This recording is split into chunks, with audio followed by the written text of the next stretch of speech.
Tahimik na lugar ng Pulangi, isang likas na tanawin ang namumukod tangi. Ito ang lawa ng Danau.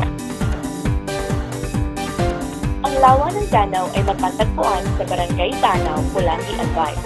Tinatayang 20 kilometro ang lalakbayin mula sa sentro ng munisipalidad upang makarating dito.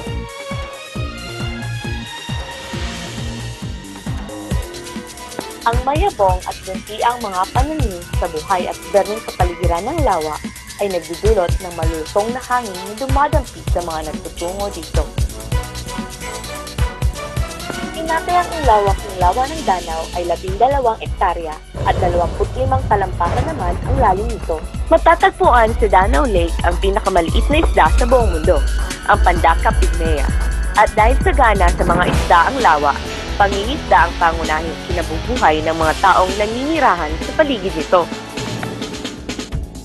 Dahil sa likas na kagandahan, ang lawa ng Danau ay isang atraksyon sa bayan ng Pulangi.